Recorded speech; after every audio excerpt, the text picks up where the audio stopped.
Hello there, welcome to this Ragtime Part 3 video. I'm going to give you a left hand technique to take you further from Part 1 and Part 2 and a right hand technique. And what I've just done in that introduction is what you should be able to do if you take away what I'm going to show you in this video, which is how to do that. Now, I'll start with the right hand first. A very, very simple idea. You can practice it with a sort of standard left hand, which you've acquired from the previous videos. You can, of course, take it further. But focusing on the right hand only, try this in all the different keys because you can't escape all the keys. You just simply, I'll start on C, you play the whole block chord, but you drop down to the major 7. That's the trick. But the middle two notes, 3 and 5, stay the same. That's it. And if you want to make it a bit more syncopated, it would be like this. I have to do it quite quickly. Maybe do another one on the end.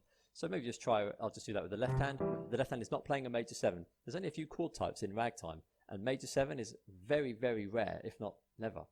You get your dominant 7 chord, your minor 7, and your whole diminished. They are really the ones that and also the augmented, which is a raised 5th, which is kind of an introductory kind of chord. It happens quite a lot when you go into the ragtime. So get used to doing this with the simple triad in the left hand, and going to do this with this timing because it's syncopated, right?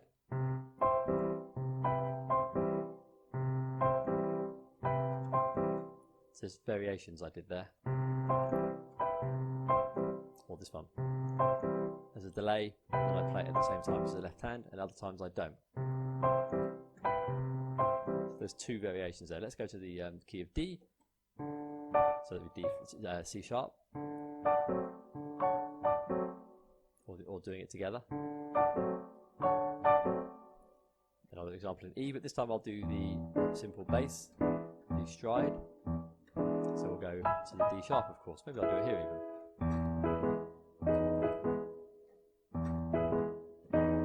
So there's two variations. It's the right hand that's adding that syncopation. The left hand is always very steady. It's the right hand that's messing around playing the syncopation. So you can do that, and I'll just do it maybe in the key of G, but I'll open it this time. So that would be, I'm playing G7 inverted, but focus on the right hand.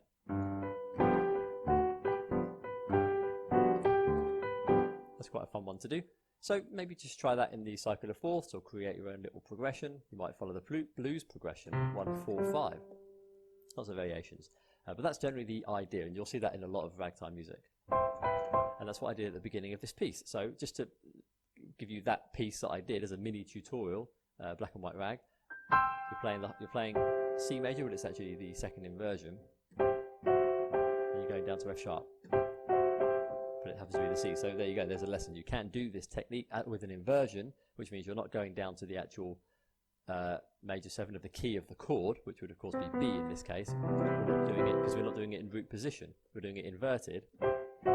So you're going down a semitone. So rather than saying when it's inverted that you're going down to the major 7, you're just going down a semitone. So you can learn it in either way. Root position down to the major 7, or inverted. What if it was in E? If it was based on E, the first inversion, then of course you go down to a semitone like that, which is also a very common thing. I can sort of feel that that's also done as well. There's one or two things in my muscle memory that have that shape in it. But we're in the key of C, not E, to get that sound. That sharp 9 sound, 8, 9, that's what 8, 9 sharpened. Anyway, so that's the idea. So this melody is like this. It goes up here and it goes, and then you go on C again. Oh, that's why. There you go, that's why. Because it's the next one of this piece. I don't know why I didn't make that connection. There you go. And you go D, and then the D here again. I think, is that D or G? Let me just do it again.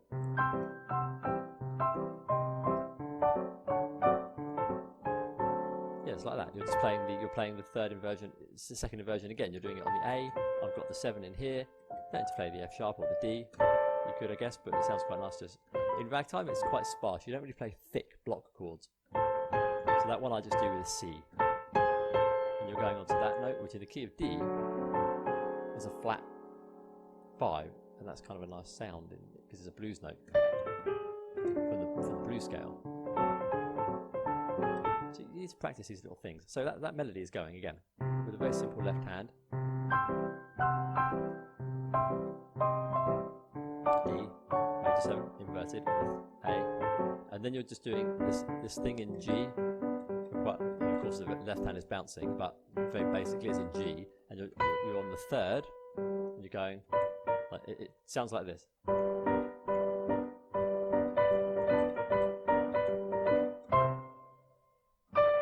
then it goes into another part, but that's a very, very nice ragtime thing to do. Inverted, semitone from the lowest note, which could be major 7, or it could be whatever it is if it's inverted. So again. Now let me do it in swing this time, which was in part 1, I think. How would that come out? Let me feel it.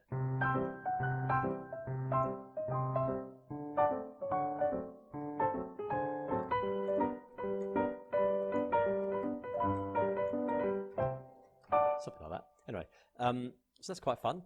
Now, the left-hand part of this video is going to have you.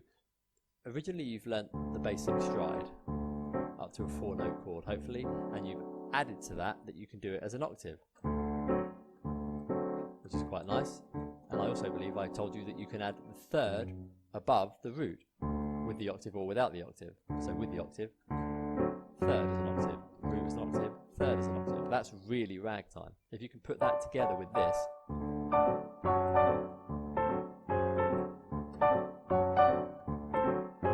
that's fantastic. Just that little exercise there in any key.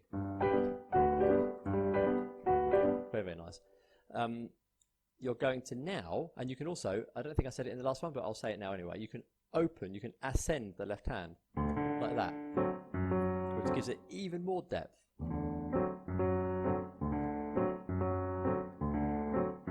So that's quite nice. A bit of brain power, I guess, but it will come if you just keep practicing it alone. Or swing. Well, don't worry about the rhythms. You can play with those. So the thing I wanted to show you is that you have to do, often it happens in ragtime, a chromatic climb or a descent to or from a target note. So often it's a 4th. So we'll go D, up to the 3rd, and then chromatically. It's chromatic to a point. I'm following, often you'll go over the flat 2nd, and then you'll follow the major scale notes. But you can do it in any way you want. You could even go you could go something like that if you really wanted to, and it wouldn't sound so bad. It really doesn't. See, I'm just playing any notes without even thinking. So that time I just did 2. So really drill that technique. 2, 3, 4, land on the target note. Bom, bom, bom, target note. And maybe alternate between 4ths like that, which is a very, very good thing to do. And when you put them together, you get that thing I did at the beginning.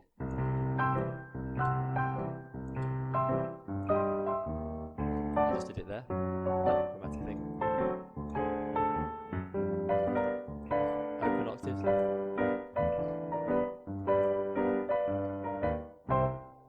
You get the idea. And if you're interested, the next part is on D, and it's going to go. It's the same semitone thing, but it's in D here, so it's going to go chromatically. Chromatic. Chromatic. Then it goes on to the next part in E. But that, hopefully, is enough for you to take your ragtime to the next level. Nice little left-hand chromatic movement, and a right-hand block chord, which can be syncopated down a semitone lower. Even if it's inverted, you still go down to whatever the thumb is 1 semitone above. You go down 1 semitone below. That's it.